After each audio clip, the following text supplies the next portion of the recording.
Production of KMmedia.pro.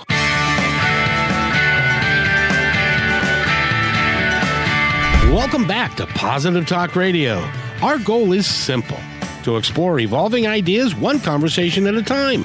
So come on over into our world. I know you'll like it, because on today's show, you remember what you were doing when you were 15, 15 and a half, maybe. Did you think that you would grow up to do something, or did you think that you were going to do something right now? Or were you just, busy playing video games if you're younger or something like that? We've got a young lady for you today who I consider nothing less than an amazing prodigy. She is 15 years old, and she is got a bunch of books that are out, and she's got 3 or 4 books that are in the works, and she is nothing short of amazing. But first, I have to talk to my friend Nathan. How are you, sir? Good afternoon, Kevin. I am doing well, and I would say I'm the latter, staying at home and playing video games instead of doing schoolwork, maybe procrastinating just a little bit much. I put the pro in procrastination. Well, and she is also she's been bullied in school, and she's written about that. She's got a twin sister. She's a remarkable young lady, and we're going to talk to her in just a minute. But first, the weather's good, the traffic's good, and what's going to happen at 3:00 in the afternoon this afternoon? We are going to debut Positive Talk Radio on one of our sister stations here at Hubbard Radio, Kixie 880 AM, and that'll be at 3 p.m. It's going to be the same thing you hear on KKNW, just on a different station and on a different part of the dial, but you can still go to social media and like KKNW. You can watch the show on the Facebook and YouTube on both Positive Talk Radio and KKNW as well. We'll put it on there even though you're on Kixie, but we also have it set up to go to the Kixie Facebook page as well. So go ahead and give that a like while you're at it. Holy mackerel, we're everywhere. Yes, you are. How the heck did that happen? Next thing you know, you'll be coming out of Alexa's, which, you can do that as well. If you just say, hey, Alexa, play Positive Talk Radio on Kixie, or play Kixie or KKNW when it's at that time. Exactly. Now, before we introduce Shanti, I want to introduce to you a person who's going to become part of our show, and his name is Mitch. Mitch, how are you, my friend? I'm doing great. How about you, Kevin? Nice to meet you, Nathan. You as well, Mitch. He is now you can call him Nathan, you can call him Nate, but never call him Nathaniel. It's like I go by Mitch, but I don't go by Mitchell. Oh, yeah. That's just a no-go. Let's see. I don't do that because that's not how far my birth certificate goes. I mean, some people say it's like, nope, that's not on my birth certificate. Don't call me that. See, I go by Kevin, and if people want to call me something else, I don't talk to them anymore. Like Ronald McDonald. Well, it's interesting. I was talking to a guy yesterday, and I'm so old that when the Big Mac came out, there was a brand new sandwich back in the 60s, and I was in Little League, and that was my nickname, Big Mac. Ah. That's how freaking old I am. So, and speaking of Matt, oh God. Let's go ahead and hit that buzzer while we're at it, if I can find it. There it is. So, Mitch, welcome to being part of our world, and it's great to have you. You were here Wednesday, and you're hanging out today. It's great to have you. What did you think of Wednesday's show? Wednesdays was a great show. I couldn't stop thinking about the host that the guest that we had that day, and just all the different things that she accomplished. It was pretty amazing. So I'm really excited about our guest today too, as well. Yeah. Do you know when you read? Have you ever read like counted the number of words that you've read in like an hour? Oh man, no, I've never counted how many words I've read in an hour. Well, one of the questions I want you to ask her is, how many words does she write in an hour? and that is really is an amazing thing. She also is working on marketing. She is self-published. She's a really good kid, and I say she's a kid. Well, gosh, I'm old enough to be her granddaddy. Might even be great granddaddy, but we'll see. So Shanti Hershenson is here with us, and how are you, young lady? How are you? I'm great. How are you? I'm great too. You're all over the place right now. Yeah. You're on Facebook, you're on YouTube, you're on radio station KKNW. You're also quite a prolific writer, and you've got so many books out. It's amazing to me, and you've got 3 coming out this summer before fall. Yeah, hopefully. So when do you have fun time? And you also like to do, there's something that I had no idea about, and then you told me about it, which was has to do with skating or has to do with something like that. What else do you do for fun and excitement? I have a ton of hobbies, and typically I like kind of jump between them because I find I have a lot of time, and at the same time I don't. But I really enjoy skateboarding and then like free running, which is like parkour and gymnastics. Kind of, it's the only way to explain it. I've actually had to take a break from that just because I get hurt really easily, and I also get tired very easily. But yeah, I do think I have like a bunch of hobbies, whether or not it's like a sport like skateboarding or free running, or just like walking to the park or like hanging out with like my animals and taking care of them. Okay, Mitch. So ask her, Mitch, how many words can she write in an hour? Go ahead. I dare you. I double dare you. Shanti, how many words can you write in an hour? Okay, it's gonna involve me doing some math quickly. I think it's gone up a little probably since the last time we spoke because I've also gotten better at like writing stamina, if that makes any sense. However, I'd say it can take anywhere from like 20 to 30 minutes to write 1,000 words. So I'd say on average maybe 2,000 words an hour, and that's if I like am sitting and just writing for almost the hour straight. If not, maybe 1,000 words an hour. Sometimes, more, sometimes less. I don't even know if I could write that many words, even if I knew what I was trying to write, let alone know what I was trying to write. I know. Me either. It really is. It's remarkable that you can do that, and you make the words make sense. Now, how much do you have to go back and edit after you've written 1,000 words? So I'd say I'm a fairly clean writer. It's like it really depends on the book. I say this like I swear, it's like always it depends on the book. So like some of the books I finish, it's like, I'll go back and I'll be like, hey, this is actually pretty clean. And that'll make the whole editing process a lot easier. Other books, particularly sometimes I feel like it's the ones that I'm more excited about because I'm writing quicker. It's a mess. One book that I wrote, it's actually technically the longest book I've ever written. If you don't include that one book that was actually split into 3 separate books. I think I told you about that one last time. But this one, like, it's a mess. I'm going to probably start editing it actually over the summer at this point because it's that large of an editing project that I don't want to actually take on that second draft and the third draft and whatnot while I'm at school. I'm like doing school.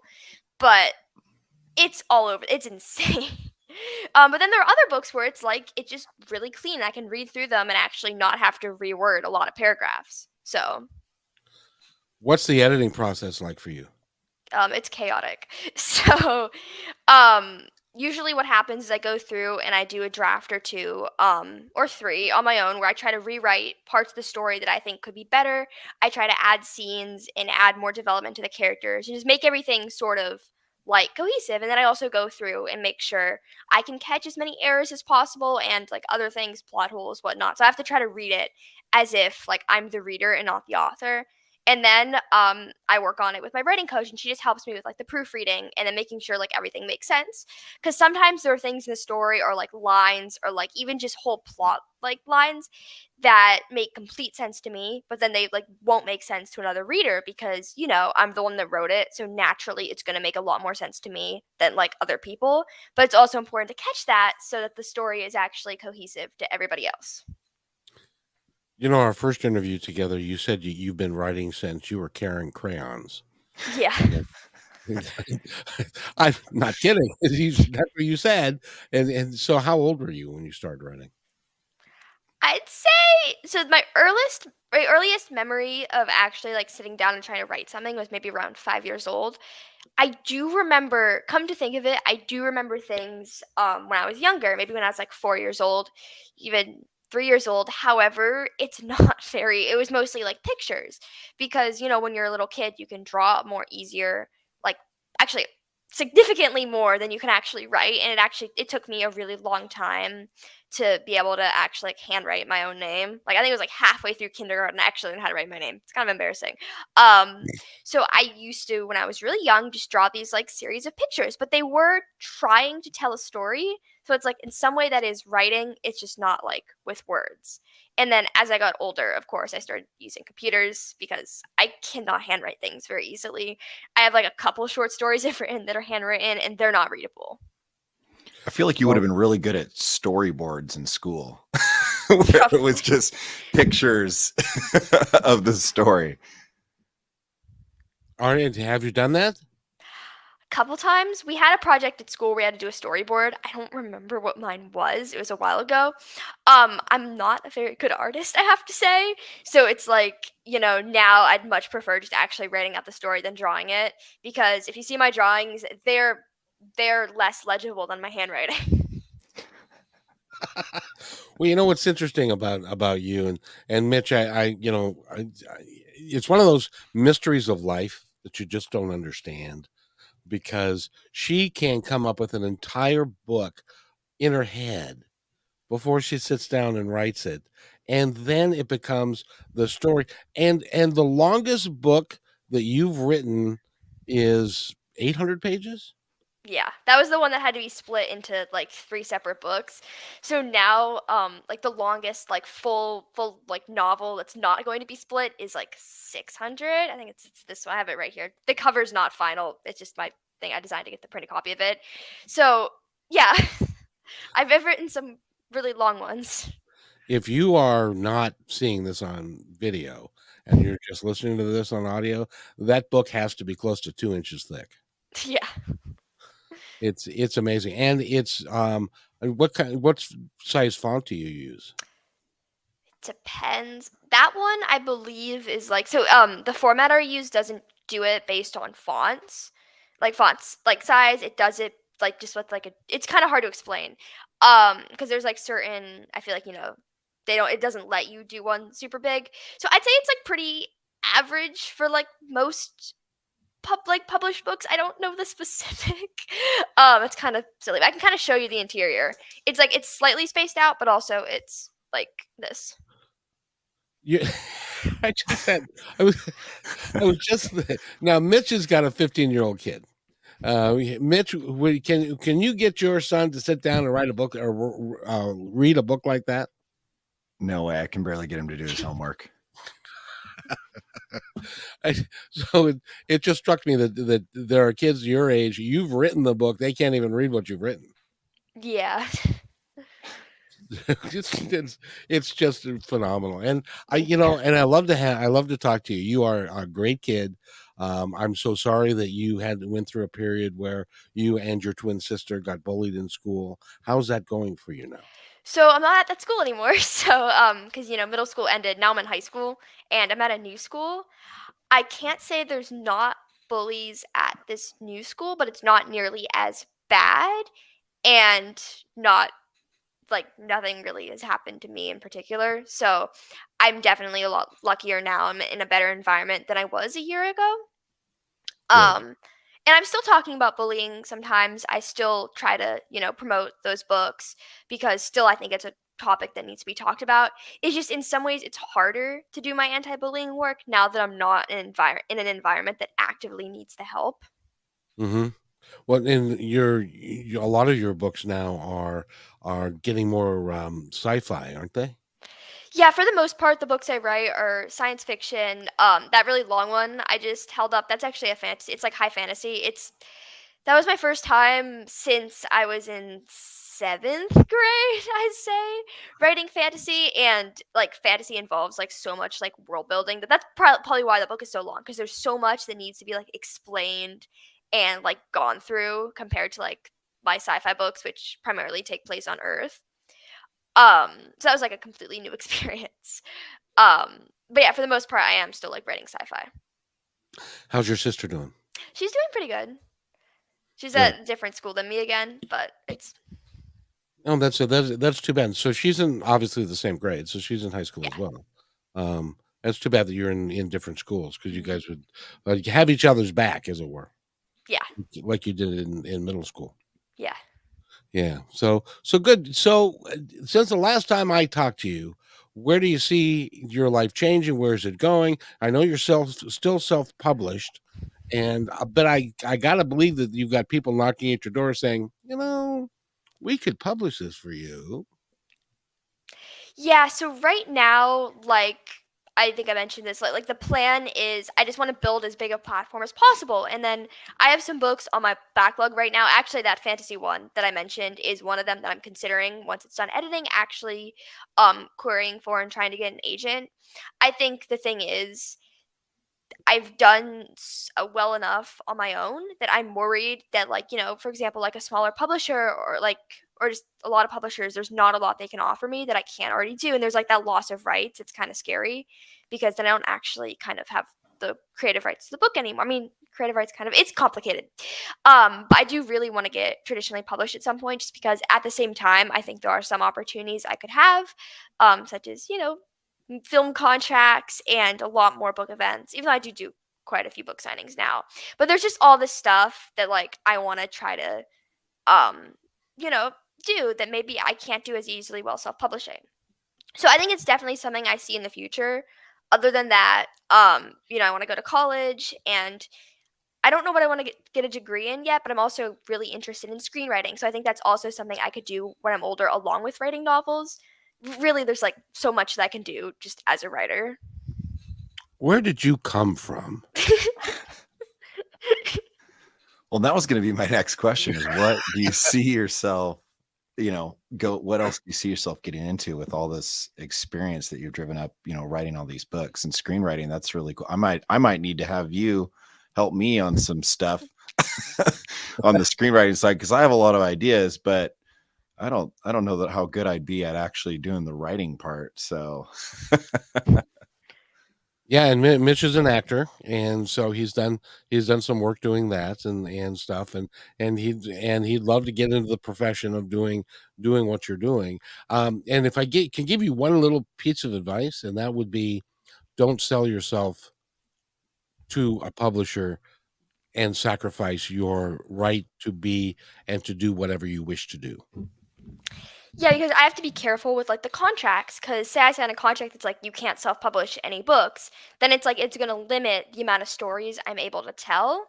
If, for example, like I write this really good book, but my contract says I can't self-publish it and the publisher won't take it, then it's like I'm not able to get as many stories out, and I'm not able to like share my work in the same way anymore. So it's like I have to be very careful about that.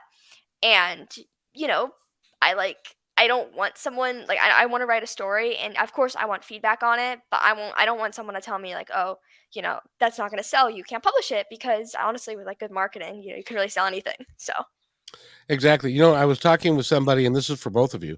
I was talking with somebody who dabbled in screenwriting, and what she said was that by the time you write the screen, you do the screen, you write the screenplay, and then it goes to the um, producer, and he says, "That's great, except for this."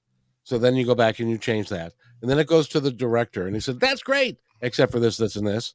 And then you have to go back and rewrite that to make him happy, and eventually it becomes not your work anymore. It becomes something else. So you got to be careful about that as well. yeah. well, I have to say so too. It's you seem to be doing just great on your own, so I wouldn't be in Thank any you. rush to go any other direction. I did have a question. So when a couple, I have several, but one is so when was your first? How old were you when your first book was published? So the first book I ever published was this pretty I don't want to say it's bad. It's just I wrote this like novella. It's like 50 60 pages, something like that. I don't honestly remember. And it was with my friend when I was in the 6th grade. And if I could unpublish it now, I would. Unfortunately, it's too out there. And I also I'm still proud of it because it is a piece of my history. And we ended up writing 2 of those. And then the pandemic hit. And then that was what kind of gave me the knowledge about self-publishing to then when I start writing my actual first novel and my other books to be able to publish those. So. And how old were you when you were 12? Yeah. So you've got 14 books now that you over the course of the last 3 years. So I published 13.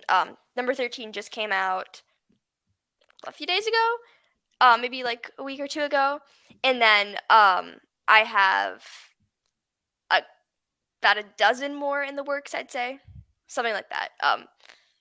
I can't do the mathematics very well, so. You're going to be your own library. I hope so. That'd be cool. I got a bookstore and just all my books. that really would be cool. Mitch, do you have another question? Oh no. Yeah. Oh, I did have. So one, I wanted to say too. I love the covers of your books.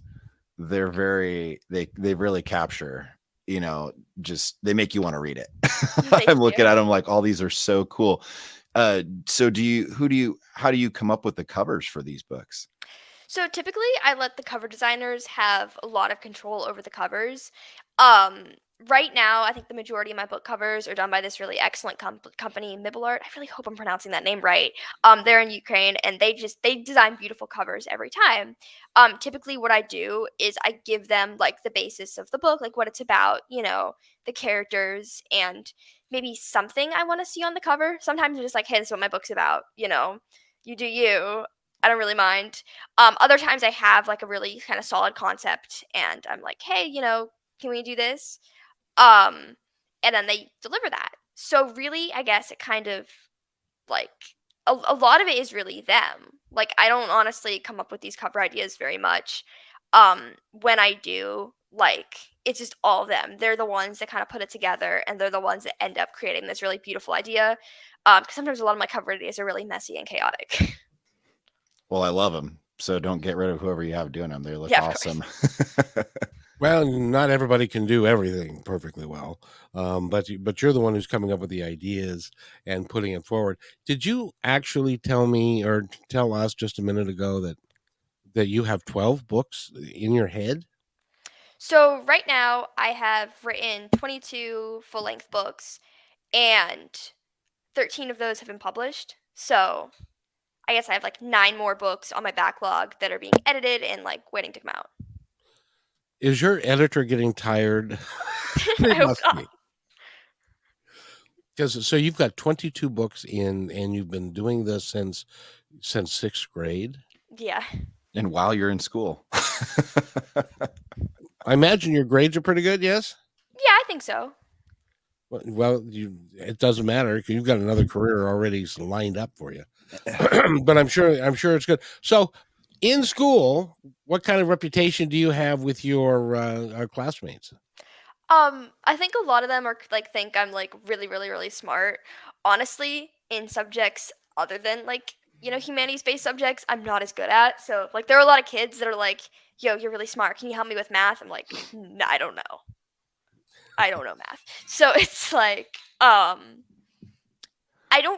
have a couple close friends, but other than that, I'm a pretty quiet person. So I think also there's a lot of my classmates that don't really know who I am, and they don't know about my books.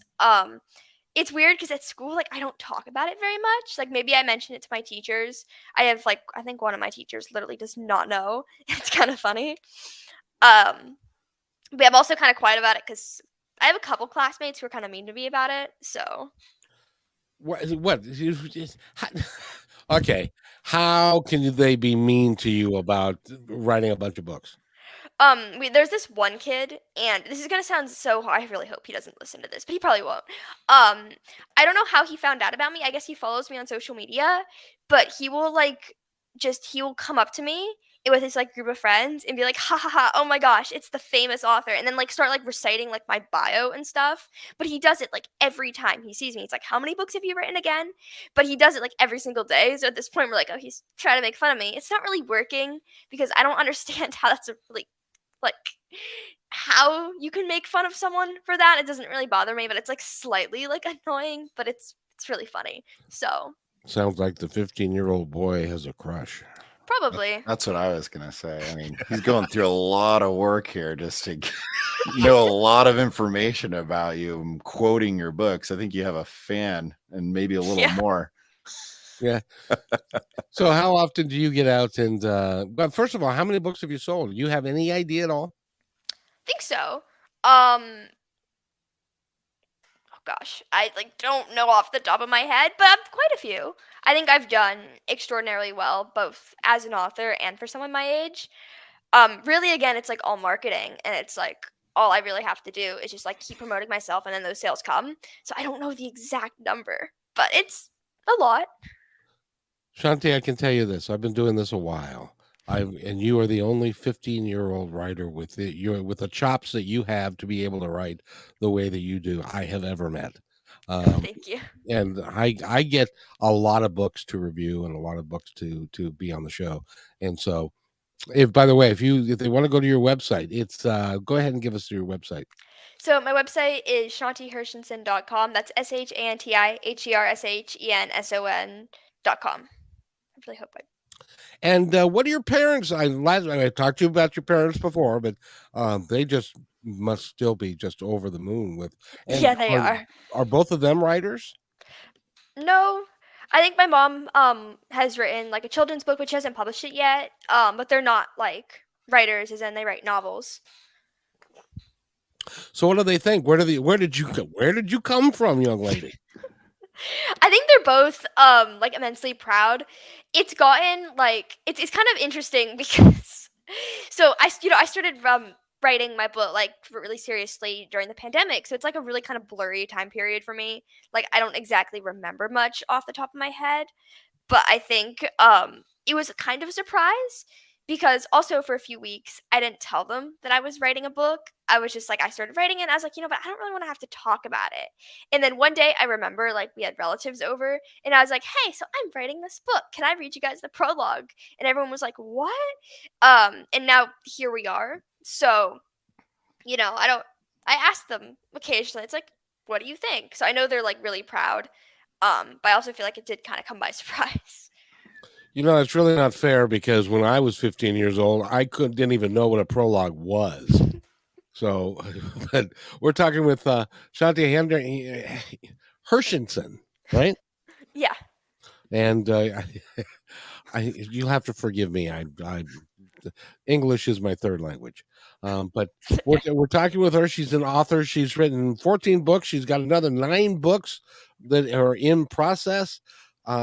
And she's 15 years old. But we need to take a break, and we're going to come right back with more with Shanti and Mitch and me. And if you want to give us a call and ask her, how in the world do you do this? You can, 425-373-5527, and Nathan will be happy to hook you up.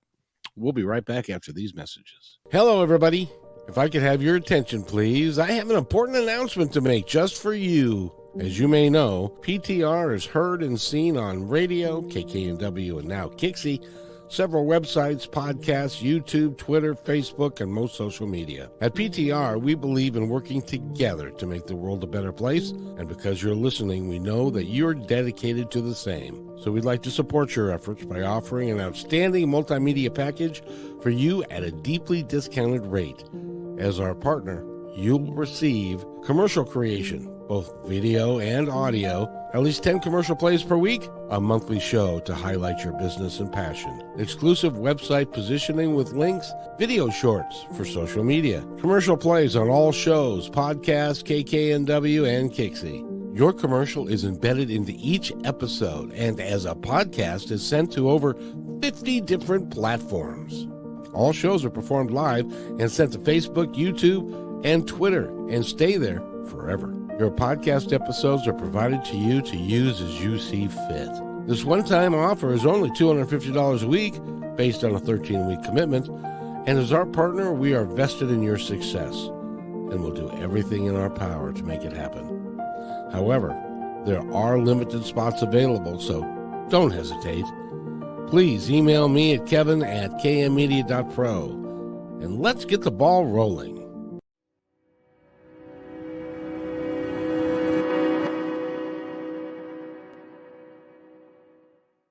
When you want to say more than words communicate, you can with flowers. Your custom boutique floral studio in Bothell, Washington is anaturaldesign.com, connecting you to nature through the language of flowers. Where your people are is where our flowers are beautiful. Your success is our goal. anaturaldesign.com at your fingertips today.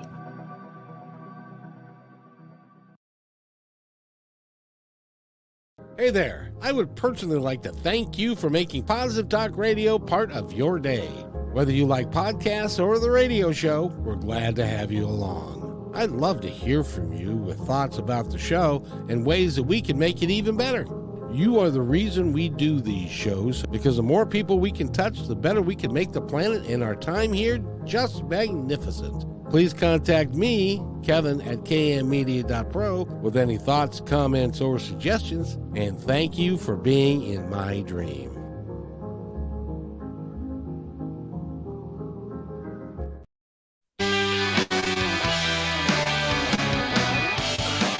And welcome back to Positive Talk Radio. My name is Kevin McDonald, and you're listening to KKNW 1150 AM. At 3 o'clock this afternoon, you can watch another episode, and you'll be listening to Kixie, which is 880 on your dial, and that's our first show there.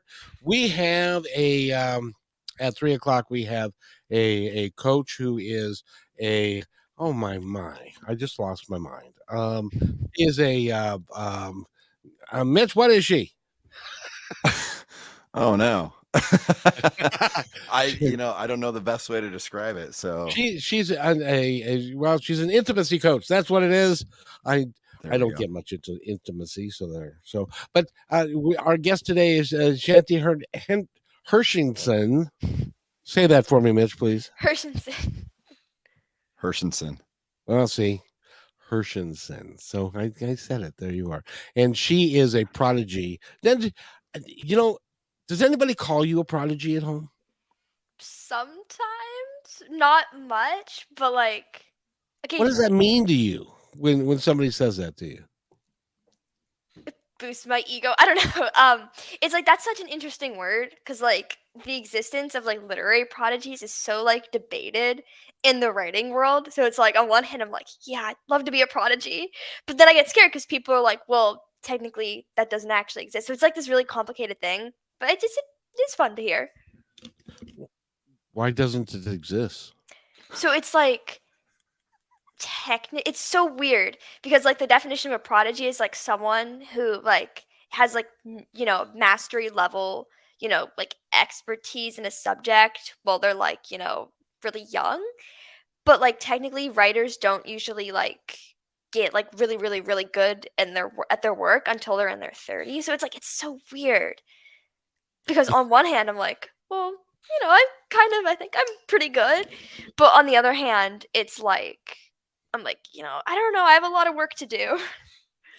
Well, it's a process, and you keep on learning more, and you keep on developing more stories and more complex plots and that kind of thing. But I'm going to sit here and tell you, I don't think that there are very many 15-year-olds that have got 13 books published. That's true. Do you know any other than you? I know like some who've like published books. 13? I don't think so. Mitch? No, yeah, I don't. I'm just trying to throw your way because what the hell. No, I don't know any personally that is that's 15-year-olds that have any books published, let alone 13. So I'm blown away. Do you feel like that you are an old soul, that you've got, and what is your, I know what I wanted to ask you. What's your vocabulary like? You must have a huge vocabulary. I do and I don't. It's like occasionally. Because usually when I write, I don't think too much about the words I'm writing, but I'll go back sometimes and try to use stronger language when I feel like it's needed, or when, for example, I keep using the same word repeatedly, which happens sometimes. I'll experience some redundancy and I'll be like, okay, we need to find more words. And so I think I do know a lot of words from writing. I'm not sure how much I use them. Occasionally, however, I'll just be having like a normal conversation and then I'll accidentally drop like a big word just because I've gotten so used to writing it. So, Then you get this look like a Cocker Spaniel turning his head to the side. It's like, yeah. what? We Do you got have- a Go ahead. I was going to say we got a question here from a listener. Holly wrote, what is the story plot of the most recent book that you had published? So the most recent book I published came out on March 25th, and it is The Bane of Angel Fall Academy. I have a love-hate relationship with this book. It was so difficult to write, and the plot was like the reason it's so difficult because there's so much going on at once. But I do think it's probably the best book I've ever written, if not one of them. So the plot of this one is essentially this main character, her name's Devin, and her parents are both super famous writers. I'd say it takes place a few years from now, slightly in the future. And Devin is sent to this boarding school called Angel Fall Academy. I don't know if you can see, but I'm wearing a shirt that I made. Jeez. Or ordered. That's And cool. so Angel Fall Academy is this school for like the nation's most talented writers, except Devin doesn't really consider herself to be talented. She's been struggling from writer's block for about as long as she can remember, and it's just fueled by the pressure her parents put upon her. But because her parents are so famous, she is forced to attend this boarding school. And in the school, she has to navigate the student body. They're all very prestigious, and all of these different ways that the school, tries to make their students better at writing, including these like strange and like kind of chaotic like simulations, as well as just all this like new technology. And as this is going on, her characters begin to come to life, and they're begging her to finish like what little of a story she's written. And of course, that kind of sounds like a writer's dream, except for the fact that the villain ends up showing up and threatens to just unravel and basically destroy the universe as she knows it. So, Wow. I didn't see that And- last part coming. Yeah. Hold that book up again. How many pages is that one? 400 something, around 480. So it's a 500-page book. Yeah. I'm So looking at some of my books right now and I'm going, ooh, I need to step up my reading game here. I was like in my 20s and I was still looking for picture books. So, but I got to ask you because it is relevant today. Do you know anything about AI? I do, like a little, and I've like talked about it with like people before.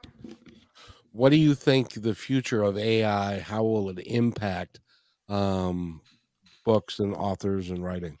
So I think as of right now, AI is really going to impact people that do like kind of content marketing and blog posts, because now you can AI generate a blog post. However, I really hope it's like, of course, one day you are going to be able to AI generate a novel. The problem is, I think so much of like, novels and just writing in general is based on like emotion and experiences and everything like that. And, it's AIs are kind of, robots. So it's like really, I don't think an AI, at least for now, will be able to write as good of a book as a human. And of course, books are very long pieces of writing. They're very difficult to just even kind of outline. I do think, though, it is possible, but I also don't think authors are going to lose their jobs. At least not for a while. Well, especially the good ones that have got quite an imagination and these things just sort of pop into your head. Speaking of which, how do you get the idea for a book? Does it just kind of pop into your head? Yeah, it's like I get my ideas from a variety of different places. For example, sometimes I'll just like be, scrolling on social media. I'll be walking outside and it might just pop into my head, be like, oh, that would make a really good book. Other times I'd say I'll be like, looking at maybe something. I'll see something. I'll be like, I'll ask a question about something. So, or like, for example, like one of my books, Never Dying, was based off of this like question of like, what if people who are immortal aren't these like godly overpowering figures? What if they're actually like the lower class in society? And then that birthed literally my most popular book right now. So really, it kind of depends. Other times I'll just have a dream and I'll wake up and be like, oh my gosh, this dream could make a perfect book. That's sort of what happened with The Bane of Angel Fall Academy, where I had this dream and I remember it like extremely vividly. It was probably one of the most vivid dreams I've ever had, in the sense that like I remember I was like running through this like crazy looking school. I just remember it was like a school. And there were like these different locations. I don't remember what I was running from exactly, but I think that's where I actually came up with the idea for the monster, because this like scene that I had in this dream ended up actually becoming a scene in the book. And I used like these locations because as soon as I woke up, I just wrote everything down as quick as possible. And then that's what ended up being The Bane of Angel Fall Academy. It was a dream. Yeah. Which is really cool. I think I told you the story of how musicians sometimes get their work, and sometimes it's intuition. Do you feel like it's coming from intuition through you? Some of the books I write, I just like it's a feeling I really can't explain, where it's like the book is writing itself. I say that as in like this one book in particular, The Accidental Insurgent. This is the quickest I've ever like written. I've never written a novel as quick as this one. I don't want to say it's one of my best books, because now it's like, compared to my newer books, it's not that great. But I started writing this when I was in, I think I've talked about this one a little, but I was in 7th grade. Actually, I just graduated 7th grade, and I was like 2 days into a different project. I just couldn't think. It was not working. And I made a new document. I sat down and I literally just started writing. And then I let that idea like just develop while I started writing. And I created these characters like on the spot. Their names just pop into my head. And I kept surprising myself, but in some ways it really felt like that book was just writing itself. It was insane. And then I finished that first draft. It's like a 70,000 word first draft in 16 days, which is like, I've never done that before. Well, I know, you've been around the planet so long that, you're going to find that there's going to be some unique things happen to you and with you and because of you in the world today. It's really exciting to get to know you. I can't imagine how good you're going to be when you're 30. I can't either. I'm like honestly really excited to like continue writing and seeing like where kind of like what my books become like later on, like how good they are. Yeah, and how dynamic they are and how complex they are and stuff like that. So you're telling me that you can be writing 1,000 words an hour and a name will pop into your head that you may have never heard before, and it just pops in there and that goes in the book. Yeah, sometimes I used to have this thing, it's kind of silly, when I was writing Beyblading, where like I would just be like trying to figure out like a descriptive word and it would just pop into my head. And sometimes it's like the word wouldn't necessarily work. Sometimes it would be like a word like I've like not heard very much before, and it just actually works in the scenes. I also have an extremely good memory. Like I remember like a lot. So I like can keep in all these words, but at the same time, it's like sometimes it kind of freaks me out when like I'm trying to write and the word just pops in my head. Well, I got to tell you, that's pretty cool. Yeah. That's pretty cool. Mitch, if you had to give a piece of advice to other maybe aspiring writers out there, what would that be? Okay, I say this like literally every single interview I have at this point, but it's like genuinely my biggest piece of advice is write every single day. And adding on to that, write the same amount every single day. For me, I write 1,000 words every day. Over the summer, I try to write more. Very like not often do I write less. And really, that's just what I found worked for me. If it's 100 words a day, 500, just figure out what works and what you can stick to. And if it feels too easy, you can always update it. I started writing 1,000 words a day right at the beginning of 7th grade when I was still writing that first novel, Biomlock. And that's really what got me from writing, 10,000 words a month, I think I calculated, to 30,000 words a month. And that's really how I ended up making progress, both in the ways I improved my writing and just ended up like overall with the book, I was done much quicker once I realized, I can just set this goal and stick to it. By the way, Nathan's got a question, but I want him to ask it. Sure, just really quickly. I'm curious about how often are you writing down your thoughts or notes or have something with you? Because I know there's often times where I'm doing something like, oh, that's a great idea. Wish I would have written it down sooner. Yeah, sometimes it's annoying. Sometimes I come up with ideas like really late at night, and then I forget them, and I have to like completely rethink them. But usually whenever I have what I think is like a solid idea for a book, I write it down in my notes app. Sometimes it's not a very solid idea. Sometimes it's an idea that I know I'll never write, but I just want to keep it just in case I end up ever writing it. Um, because of course, if there's any chance this idea can develop, I want to take that chance. So I always write down like most of my ideas in my notes app. The document's gotten very long right now. I started it, almost 3 years ago now. But that's really what's been super helpful. And you're also learning how to be a master marketer. Yeah. So that which is really cool. Did you hear the commercials that we played during what did you think? Do they need work? I think so. I What mean, do they work or do they need work? I think they work. Like, I'm not the best at like other than like TikTok, I'm not the best at like video and like commercial marketing. I really like doing like social media and like press and stuff. But I think like yeah, those can definitely work. I really want to try commercials at some point. It's such a like it's an investment, and it's like I don't know if I could as of yet. So I'm not like the master at those. But I definitely think those are pretty good. Can I give you a hint? Yeah. Write a 30-second commercial, and you have to do it in about 40 words. A 60-second commercial, you can do it in 60 to 70 words. So you've got to get your idea through and to the listener or whoever's watching the commercial within that time period. Why don't you do a commercial for yourself? Okay. I'm definitely like I think it would just be cool to try to like first off like film one because when I was really young I used to love like making these little movies, so I think it would be fun to kind of film a commercial and promote my books. It's like a complete new way, and it has a lot of exposure, especially like like television commercials and stuff on like these like really big channels because of like how many people just like keep the TV on and watch them. Also like radio commercials. But I love the video ones so much. Think about it. You could be Steven Spielberg and Stephen King all at the same time. Yeah. That's pretty cool. And I'm glad your parents they're 100% behind you, and they are wowed by what you're doing. And I think that's great. Yeah. So, Mitch, what else you got? No, I mean, oh gosh, I feel like there's so many things, but no, that's really cool. Yeah, it's funny. I liked hearing you talk about the notes thing. So I write little skits and things like that. So if I'm driving or I see something out in public and it triggers maybe some sort of an experience or a joke, I try to write comedy stuff.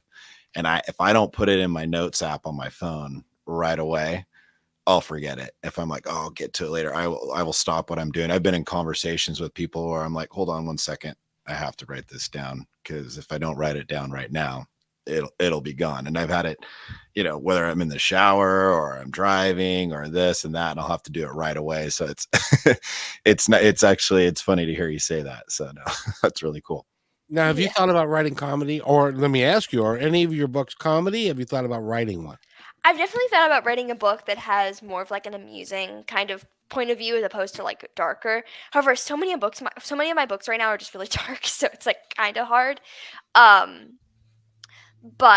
I have thought about it. I think it would be really fun. I also it would be definitely a challenge.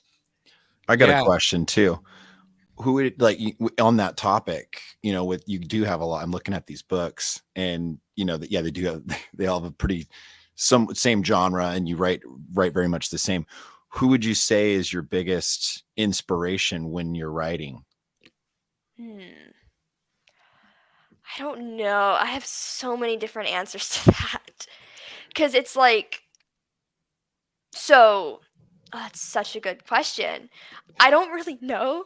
I read so many books. There's like little things I like that authors do, mainly with like their writing style or how they like express something. I'd be like, I really want to write. For example, I'm like, I really want to write my character backstories like Lee Bardugo. She does such a good job like fleshing out her characters. And on the other hand, there's like, for example, The Book Thief is one of my favorite books. I think it's one of the best written books I've ever read. And it's like, oh my gosh, I would love to describe things the way this author does. I don't think I really can. Yeah, that book is like incredible. So there's like different authors that I'm like, I'd really like to write like them. I'd really like to do this like them. So really, it's like a variety of different people. Do you have a favorite author, or is there an author it can be a difficult question, I'm sure, or is there an author that you read the most? So my all-time favorite author, at least right now, is Leigh Bardugo. I think I just mentioned her. She wrote like Shadow and Bone and Six of Crows, and like her work, first off, is incredible, and she's also like a really nice person and like just a really, really cool person. So, do you write more books or read more books? I'd say overall I've read more books than I've written. I do think on a daily basis, I write more than I read. I've been in like a really bad reading slump since I think July. I've read, I was reading, like almost a dozen books a month. I read like 60 books last year. And then this year I've read, not written. I've read like 60 books last year, and then I've only read like maybe like 5 this year. So I have to get better at it. I have like so much to do now with high school that I don't have as much time to read as I did. And I also feel like it's not that I don't have as much motivation to read. It's just like right now, what I enjoy reading is changing so much that I'm still trying to figure out like what I actually like. What genre do you like right now as it's changing? I'd say fantasy. I also like really funny. I love comedy, like TV shows and books. I like reading a lot of funnier books. And I'd say my favorite genre, of course, is still like science fiction. I just don't read it as much because I don't know. I get confused a lot while I'm reading. So, I really love like high fantasy. I also have to go back and like reread different chapters because I'm confused to what's going on. So, Mitch, I wanted to ask you, while you're in the shower and you're writing a joke, are you writing a joke to that you can then put together a stand-up comedy routine? You know, what's so funny is I knew as soon as I said the shower piece that you were going to bring that up somehow. Yeah, I'll have just different ideas or things. I've even been in the shower and recited like a back and forth monologue before. But yeah, it's typically on a comedic side of things, either for the intention of either for a show or a movie or doing stand-up comedy. One of the three. Just it depends on what day. See, I can't write a joke to save my life. So what happens for me is something will just pop into my head and I'll say it, and sometimes it's funny.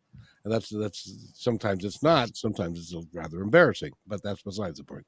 And so, but see, you could be a sketch writer, and you could write 30-minute sitcoms, and you could do all that kind of stuff. Then, can't you? Or you could if you decided you want to. Maybe that's in your future. Oh, it's definitely something that I've been looking at doing, and I do see that in my future for sure. Yeah, and Shanti, you too. I wish I was like better at coming up with jokes. I mean, I actually came up with this like comedic like Star Wars screenplay when I was in the 6th grade. I went back and read it. It's awful. It's just sitting there on my Google Drive right now, and it's horrible, but it was kind of funny. Well, maybe you could rework it, and it could be funnier. Yeah, definitely. So before we go, I want to give you the opportunity to tell our audience. First of all, give our audience your website, how they can get a hold of you, your books. How can they buy a book from you? So my website is shantihershenson.com. That's ShantiHershenson.com. Slow down. Yeah. Say that again. I always say it so fast. I know. So yeah, shantihershenson.com. If you look up my name, it should come up first. There's also my Instagram, which is @ShantiHershenson. My Twitter is @ShantiHersh. I really don't tweet much on there. I just retweet things people tweet about me. So there's that. My main platform right now is TikTok. I have about 55,000 followers on there. I don't know where the 2 came from. And that is just @ShantiWhoWrites. I post a variety of things about my books, my story, and just overall writing tips. You have 55,000 people on TikTok? Yeah. Have you ever thought to yourself, boy, I'm a pretty big deal? Not often. Again, it's like, it's so, I I don't know, it feels a lot normaler to me than it does for like most people because this has just been my life for the last 2 years. So just like this writing and marketing and these interviews are just like kind of like a day-to-day thing now. And you've done a bunch of interviews, and you're very, very good. And I want to thank you for being here and reaching out to me. Will you come back? Yeah, of course. Oh, you're so special. And Mitch, anything you'd like to add before we have to go? We have to leave now, I'm afraid. Oh, no, I feel like there's not enough time in an hour for all the things I'd love to know. But yeah, looking over your books, I'm definitely gonna have to get one of these. I'm looking over at my book collection, and it's looking a little weak, so I should get a couple of these to fill it up. And these are the kind of books that I actually enjoy reading. So I'm really excited to see what more you do, and the more books you put out, and just where your dreams travel past this point. So, and appreciate you being on today. Thank you. And I thank you as well. And goodness knows where you're going to be in the future. And it's bright as can be. And I really wish you a lot of success. You're great. You're a great person, and you've got a lot of talent. And so, Mitch, would you like to take us out again, like you did on Wednesday? Sure thing. Again, you guys, you are listening to Positive Talk Radio on KKNW 1150. And Positive Talk Radio, remember, be kind to one another, because one another is all we got. You wrote that down. Good for you. I did write it down.